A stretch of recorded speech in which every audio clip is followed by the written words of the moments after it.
average right now is a 7.5% increase. They're going up pretty high on insurances, primarily because of the cyber attacks and the cyber insurance issues.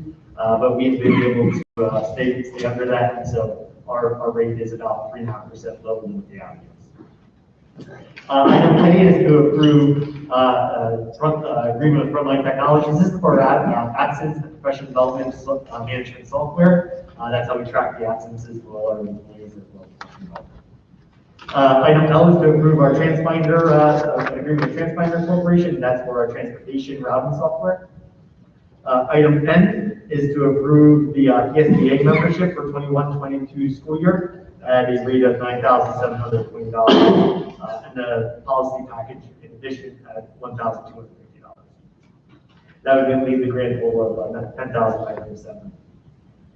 We have item N to approve a 3-year agreement with the Carol H. Gilbert Consulting Company to provide food service consulting services.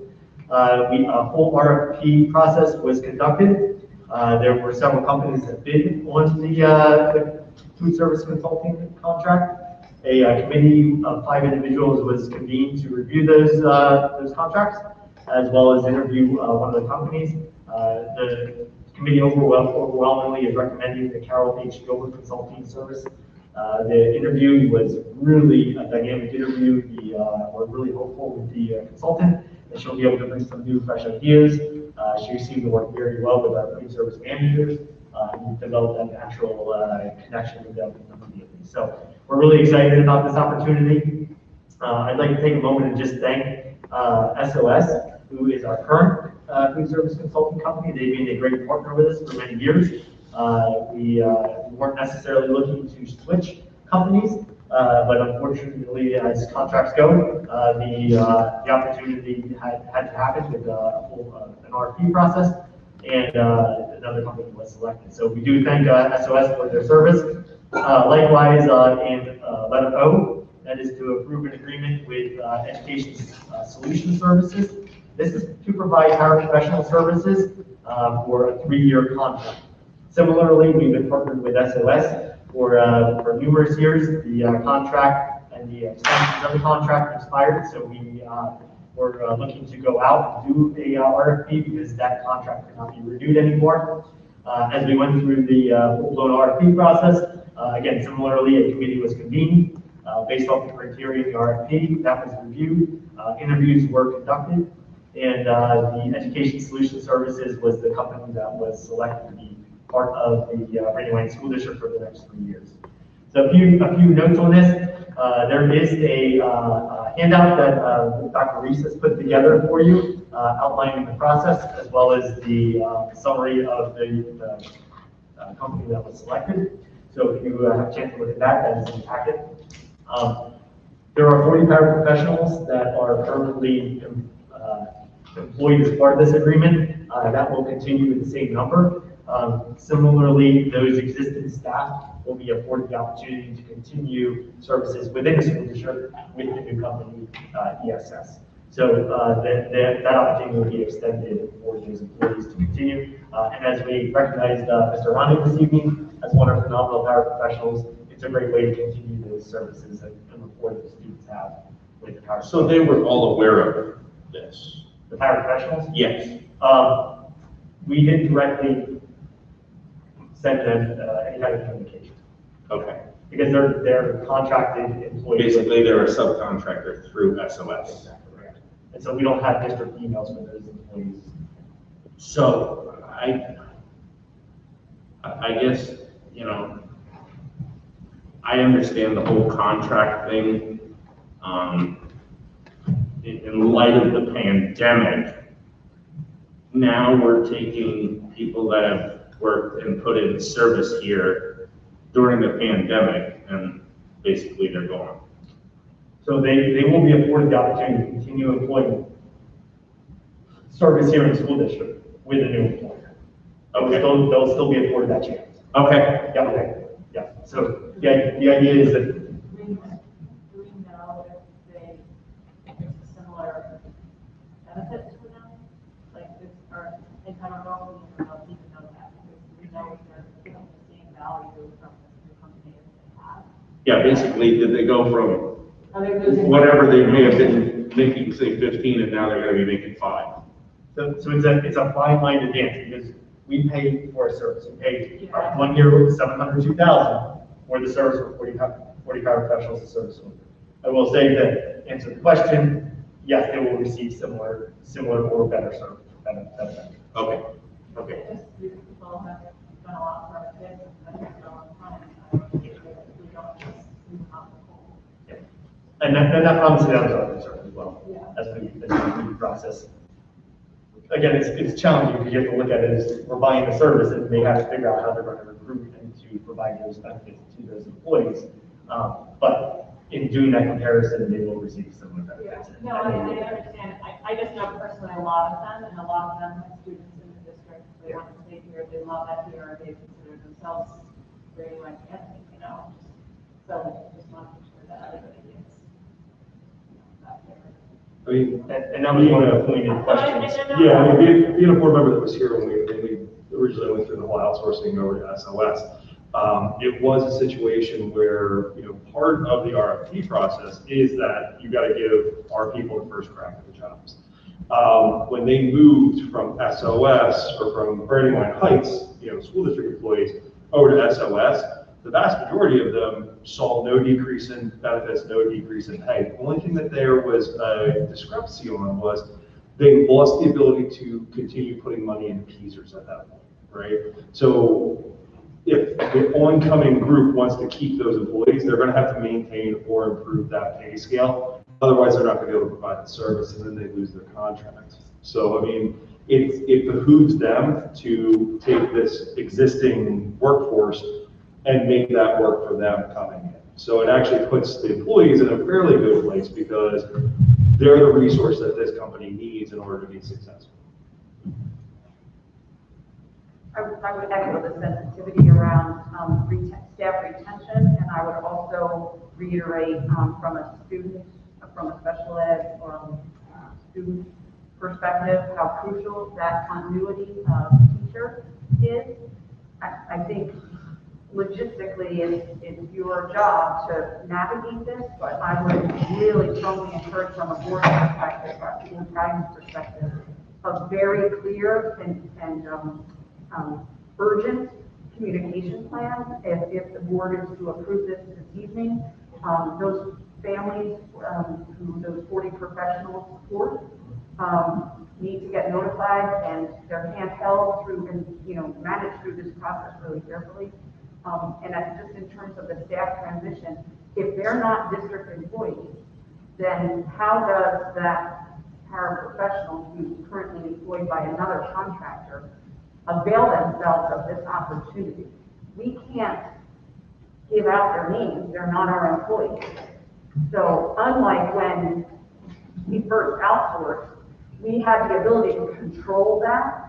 In this situation, we do not have the ability to control that. So I think the bar is even higher, perhaps, in this situation because it's out of our control at some level. So, yeah, kid gloves on this.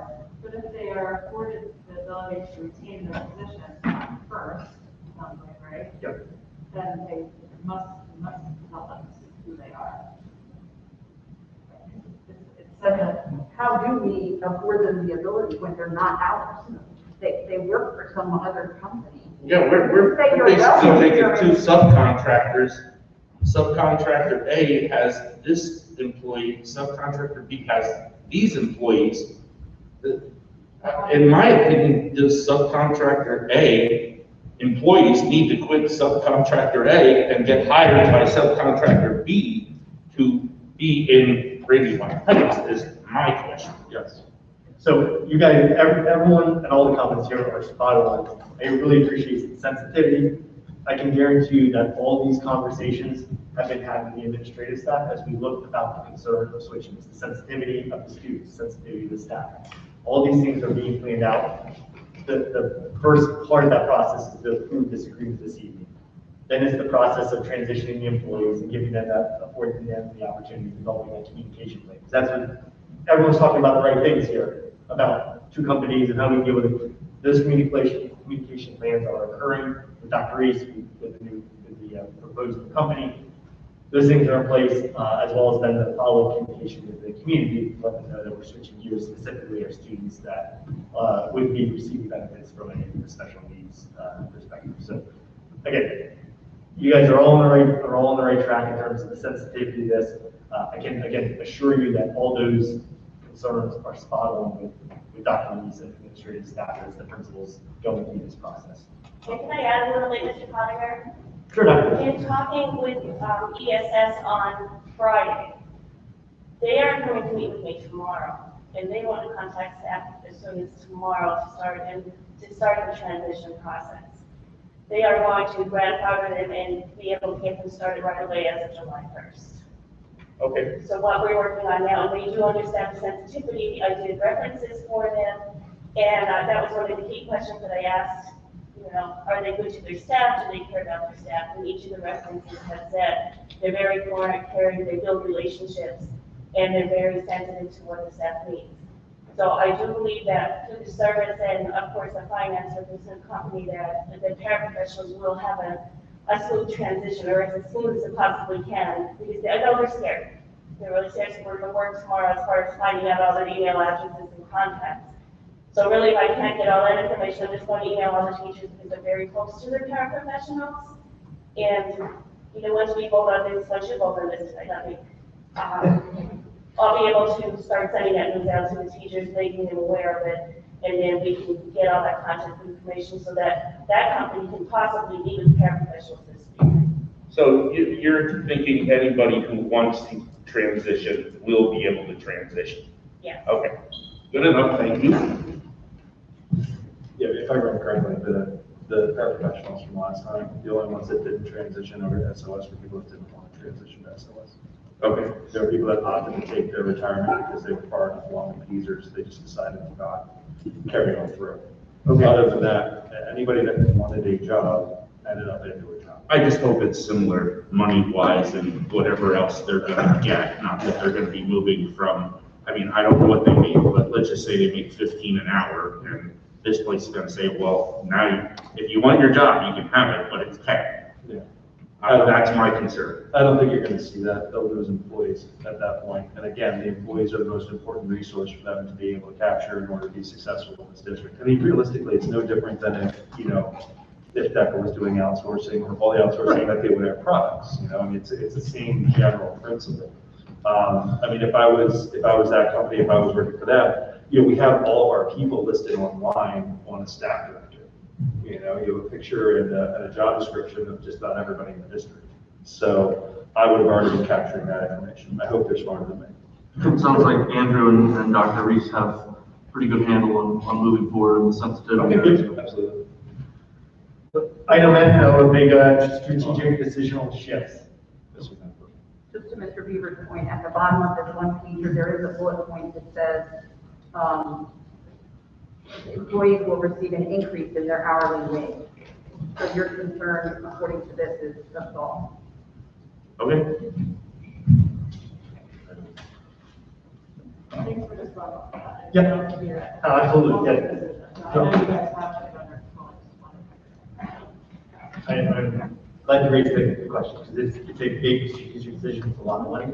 But more importantly, it's a sensitivity to the staff, working with our students. Thank you. All right, switching gears. So we have the 2020-21 general fund final budget. The budget that was presented in May had a 1.5% tax increase. The budget that we're presenting to you this evening has a 1% tax increase. So we were able to drop that down to 0.5%. Some of the, as a recap, the transitions that happened, we started with a $1.5 million original deficit. We started the whole process. We removed some vehicles from the purchase plan for this year. We adjusted some of the revenue expectations. There were 3 last-minute staff resignations that happened this spring, which really helped us financially, specifically one that happened between the May approval of 1.5% till now. Some of those then also conversely adjusted PSERS adjustments were made. The special education out of district placement costs were modified. And finally, our federal program dollars came in greater than what we had anticipated and budgeted for. So because of all those things, specifically the special, the reservation and the federal program dollars coming in strong most recently, we're able to present to the board a 1% real estate tax increase. That would put the mills at 0.3442 mills. Any questions on that before we proceed? None being heard. The next couple items are associated with the passage of the final budget. That is the tax resolutions. So if you read through that tax resolution document, that document is specifically outlines the taxation of the school district. That needs to get uploaded to the Department of Education after this meeting to officially register that for the district to the state. There also is the homestead farmstead exclusion resolution. That provides the maximum of $232.23. This has not changed significantly since this program was put in place. We did a historical look back as part of this process. I worked with Becky and Sykman to show me that, and this basically within $10 to $15 has not changed at all over that course of that time. Just an interesting point there. No action required on number 4, but just a reminder that we do allow for installment payment plans for real estate taxes. Number 5 and 6. This is not new money. This is just the allocation of the current fund balance. I always like to call it the savings account. So what the current fund balance is, this is the reallocation or the allocation of those dollars. We annually have to approve that allocation.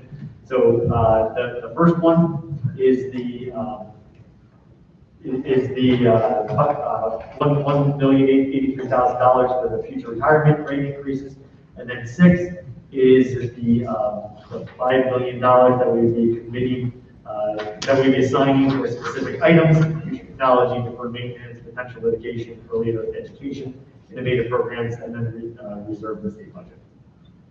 Item 7 is to allow the business manager to assign fund balance as needed to cover the expenditures for the 2020 and 2021 fiscal year. There are 2 other items that are associated with that. I'll talk about those in a second. That's T and U. Item Q is to approve and appoint the Berks County Earned Income Tax Bureau to collect the Earned Income Tax Collector. Item R is to approve the Berks County Tax Claim Bureau to link the tax real estate tax collection. Item S is a bond for the real estate and per capita tax collectors at 33% of the value. Item T and U are specifically to allow the business manager to release disbursements for expenditures from T from June 14th until June 30th, and then U for next fiscal year from July 1 until August 16th, when we would have the next school board meeting. Item B is to approve, authorize the business manager to make budget transfers as necessary for the year-end expenditures. Item W is to approve the student breakfast and lunch prices. These prices have remained the same. And as a reminder, there will be free meals offered to students next year, breakfast and lunch for the entire course of the year. So for that reason, we opted not to make any changes to the prices for meals. Item X is to approve the 2021-22 food service budget. Item Y is to approve appoint the 4 individuals to be delinquent per capita tax collectors. That would be Lorraine Beck for Longshore Township, Nancy Hefner for Topton Borough, Jackie Watkins for District Township, and Molly Pry for Rockland Township. Item Z is to approve Arbiter Sports as the athletic official payment software. And then finally, item AA is to acknowledge the $2,050,000 loan that was recently attained and approved by the school district. That rate was done at a 1.62%. So I thought that was important to recognize that really good rate outcome from that loan borrowing. That is 480 pages of documentation that will go into the meeting minutes. Any questions on that information? It's officially too much when you run out of letters. We were done. Any other further discussion? Hearing none, can I get a roll call, please? Dr. Carter? Yes. Mrs. Eisenhart? Yes. Mrs. Henry? Yes. Mrs. Hume? Yes. Mr. Sheets? Yes. Mrs. Wallweiser? Yes. Mr. Bieber, Yes. Mr. Weigel. Yes. 8 yeas, motion passes. Thank you, everyone.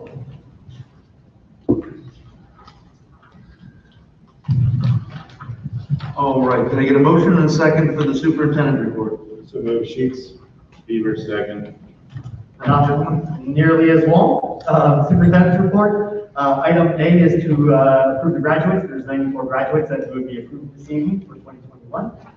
Just a sidebar, wonderful graduation ceremony. I really liked the venue that we did, the field house. Dr. Carter as a parent, hopefully you enjoyed it. It was I felt a very nice, the way the setup was just a little bit more intimate of the setting. Again, we had a chance to recognize Wendy and Mary Ann for their services. They just did a phenomenal job as staff to be able to recognize and pull that graduation off in a new setting this year. Any comments? No. Everyone's fine. Item B is to allow, similar like with the business operations side of it, to allow the business manager to approve bills. This would be allow myself to make employment commitments to qualified applicants. Those employment commitments would then be ratified at the August 16th meeting, but this would help us lock in individuals before that August 16th meeting, which is really important when we want to make sure we hire those people. Item C is a revision to the ESY program that is simply to add 2 additional support staff. Item D is a dual enrollment agreement with RAC. Item E is to approve the exploratory curriculum. That is the new program that we're going to be instituting this year for grade 8, where the students will get a quarter of a year of Latin, a quarter year German, a quarter of Spanish, and then a quarter of exploration type programming. So that curriculum is embedded in there for all 4 of those programs. Item F is a revision to the SWEET program, and again, simply to add an additional placement of the Rodale Institute. And then item G is to approve this is new to the school district, dual enrollment agreement with Albright College. And this will allow us to, what dual enrollment program is with Albright, is it's an engineering innovations program, heavily focused on the business side. It is a brand new program, and Albright College reached out to the school district, and we thought this would be a really good program, dovetailed with our Project Leadway program, and some of the things we're doing with computer science. So that innovation engineering side of it was a good opportunity to provide to our students this year.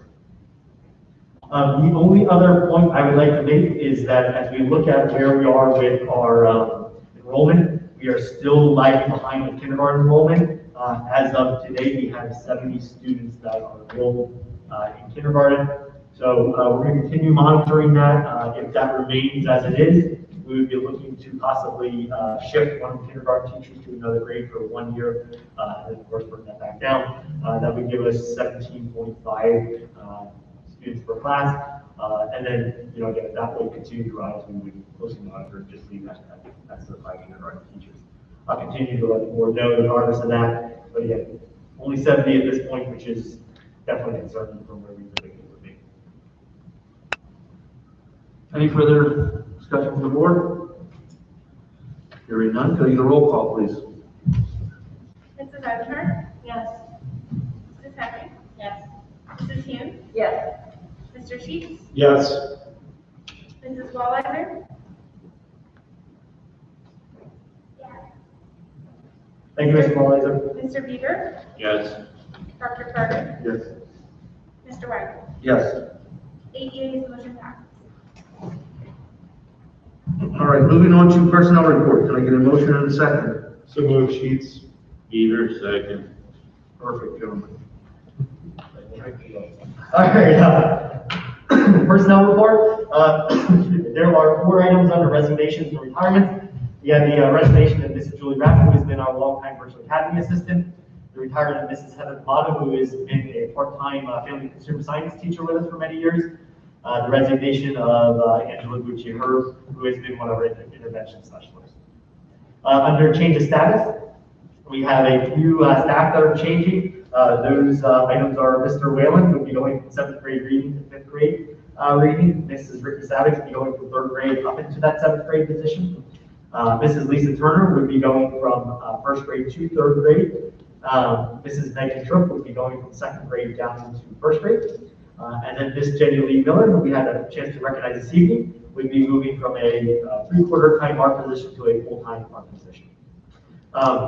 We have some changes for support staff as well. Those changes include Mrs. Paige Kowaleski moving from the athletic secretary to the assistant athletic director manager role, and then Mrs. Laura Farkas moving from the secretary to the high school principal to the administrative assistant to the high school principal and virtual academy director in the management role. So we've been talking about the virtual academy director management role, and most recently with the resignation of Mrs. Rapp, we took a look at what we could possibly do strategically with our staff, and decided that this would be a really good opportunity to partner the roles between Mr. Jinich's support and Mrs. Hamich's support for the virtual academy program. Talking with the employee and developing a job description for that, we feel that this is a perfect fit for the individual to help them grow in their abilities, and then be able to support both leaders within the school district. So we are recommending that change for the board this evening. Any questions on the change of status before I move forward? Item C is for appointments. The appointments presented this evening are for professional staff, Ms. Olivia Lambert, which is a school psychologist position. We are lucky to have her. She came to us as an intern, did a phenomenal job, and now we are able to slide her into the permanent position that had been opened. We have the approval of Mr. Scott Harvey, who has been serving as a long-term sub for us for 2 years and has done just a phenomenal job with us on the gifted support side as well as the English side. We have the recommended candidates and staff members to support the support program. There are 164 students signed up for that program, which is just, we never would have expected that, but it's just wonderful to see that opportunity grow. Another change that we're really excited about is that we've always offered the opportunity for summer student custodial staff. This year we have 14 students that signed up to be working for the school district this summer, which is, again, just a wonderful way to support, especially with all the moves that are happening moving third grade back out to the elementary school, reconfiguring the elementary school after the whole construction project. This will be a great opportunity for them, and they'll be partnered specifically with our custodial staff so that there's a mentor there to help them be able to monitor and show them how to be good employees in the school. We have the appointment of a new elementary school secretary, and that would be Mrs. Kayla Conrad, so we're excited to be hoping adding her to the team. We also have long-term substitutes. So as Mrs. Hamish mentioned earlier, we were able to have 3 staff members, full-time staff members, run our virtual academy just because of the sheer number of students. This year, we don't have quite as many, but there are a few students that are continuing and wishing to continue with the virtual academy. And so it has prompted a need, at least for a temporary role, of a 0.5 position there. We're going to ask Mrs. Lauren Haas to be coming back for that position. Under 4 co-curricular appointments, there is the 21-22 athletic coach recommendations. As a recommendation was made to the school district to consider adding resignations to the list of support staff, or specifically for coaches. We hadn't reported resignations previously, and so if you look at that spreadsheet, the resignations of our coaches are now listed at the bottom. We'll continue that on a monthly basis, just so that the board is aware of any recent resignations that might come about from our coaches. Similarly, there are some additional paid co-curricular positions that are listed there. For sake of time, I don't think I can go through all these, but those have not changed from when we originally presented to the school board. Item E1 is to approve a maternity leave for an employee that would run until February 1st, 2022. And so we will be backfilling that with a long-term substitute that Ms. Kelly is currently interviewing for. Item F is to grant tenure to 5 of our staff members. So we're excited to be offering this to Mrs. Megan Harrison, Ms. Samantha McLean, who is our high school life skills teacher. She was here with us earlier this evening. Mr. Antonio Reagans, who currently is filling the Dean of Students position. Ms. Carly Bell, who is one of our first grade teachers. And Mrs. Corey Zitterman, who is one of our learning support teachers. Item 2 is to approve, F2 is to approve additional days over the summer for work for our school psychologists, guidance counselors, and teach students. Item F3 is to approve the 21-22 salaries for our academic administrators, for our managers, and specifically for our support staff. So those are all listed under that agenda item. Item F4 is to approve the rating for myself, and I'd just like to take a moment to thank the board again for your continued vote of confidence for this rating of distinguishing. It was a challenging year, with it, whether it be COVID or filling in for business manager for the last 5 months, but I thank the board for your support, for continued support, and for the work of the team here. Item 5 is to approve the substitute starting rates. So the starting rates for substitutes, as well as item 6 is start the regular starting rates for positions for our support staff. Again, these are the starting rates will remain the same. We're recommending to the board to keep this the same for next year. Item 7 is to approve clearances, to approve additional bus drivers. This is a new procedure that we have to do. So those are the approval of the bus drivers that we're working with us for 2021 and 2021. And then item 8 and 9 go with the items we just discussed, which is to approve the creation of a virtual program assistant, and then approve the creation of the administrative assistant, the high school principal, and the virtual academy director. So there'll be a position. This RAP previously had the role of monitoring the classroom and supporting Mrs. Hodge. There'll be a role to support Mrs. Hodge and Mr. Jimmy combined, which we just talked about, and then someone to oversee the classroom, which would be this position. So it's not a net yield of any additional staff. It is the same amount of staff, just shaped up a little bit different. And then item 10, we have Mrs. Doug Verico with us this evening. We are excited to be recognizing her and hopefully hiring her as our new business manager. It would be a 3-year employment contract. This Doug Verico comes to us with background in the Quakertown School District, working in the side of business management we don't usually find, which is food service, transportation, the logistical side. And then she went to Palisades and picked up all the financial side of school finance. And she really comes to us as that full package of what we look for in our business manager. So this is a great opportunity. The interview committee is recommending her to the board for considerations. That is the extent of personnel report. Any additional discussion from the board? Hearing none, can I get a roll call? Mrs. Henry? Yes. Mrs. Hume? Yes. Mr. Sheep? Yes. Mrs. Walliser? Sorry. Yeah. Sorry, Mr. Muller. Mr. Beaver? Yes. Dr. Carter? Yes. Mrs. Eisenhart? Yes. Mr. Wright? Yes. 8 yeas, motion passed. All right. Moving on to ratification of collective bargaining agreement. Could I get a motion in a second? So move Sheets. Second, Beaver. Thank you, gentlemen.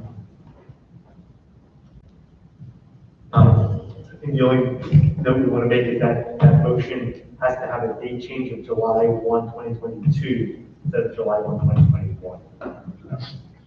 Yep, I'm fine with that. I'm fine with that as well. Thank you, Joe. So we'll go into break for an executive session Yes, sir. to discuss negotiations and there potentially with maybe some action taken after the executive session. All right. Am I allowed to go, or should I stay here? You can help. You can. By yourself. Well.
Okay, let's go. All right, do a motion.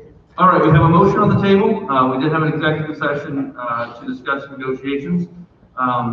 So we're going to take a roll call here to approve the extension of the collective bargaining agreement between Brandywine Heights Area School Board and the Brandywine Heights Education Association effective July 1st, 2022 through July 30th, 2025. It is. Yeah. Yeah. Jamie fixed it. Jamie fixed it. So could I get a roll call, please? Mrs. Hughes. Yeah. Mr. Sheets. Yes. Mrs. Walliser. She's already. Did we take her to executive? Yeah, because we got her on the speakerphone, we never brought her back over. She's still on the table. Is the phone still on? No, I think it's not. No. I'm just joking. I've got my phone, thank you. Here she is. That's No, there okay. you are. Yes, thank you. Mr. Beaver. Yes. Dr. Carter. Yes. Mrs. Eisenhart. Yes. Mrs. Henry. Yes. Mr. Wright. Yes, 8 yeas, motion passes. thank you. Any other business that needs to be addressed? Any public comment?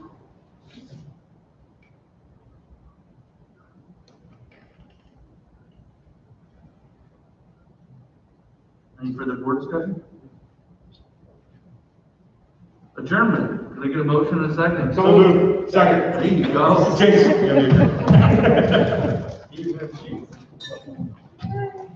Thank you, everyone. Thank you this evening for the special board. We don't meet in July, right? We do not, our next board meeting is August 6th. Unless you want to. Yeah, No, I doubt I'll be here in August, but just trying to get the date in my head. sure. Trying to explain yourself. Congratulations, Nicole. I know.